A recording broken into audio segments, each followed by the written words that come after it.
भयो happy birthday भन है happy birthday to you happy birthday to you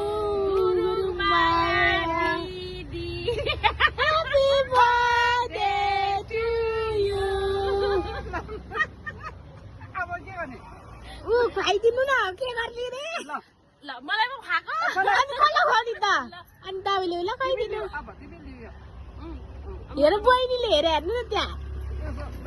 नानीलाई पनि मलाई खुवाइदियो अनि नानीलाई पनि खुवाउँछु उसलाई खुवाइदिनु न गुरुङ आन्टीलाई मलाई खुवाइदियो ह्यापी बर्थडे रोजी दी भन्नु पर्यो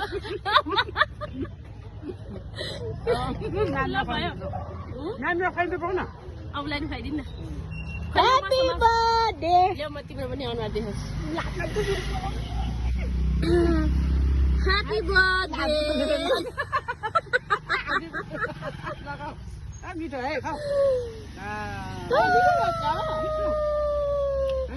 सानो पनि आमा ल दानुलाई नि खुवाइदिनु ल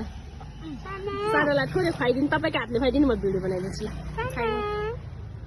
ह्यापी बर्थडे मिठो है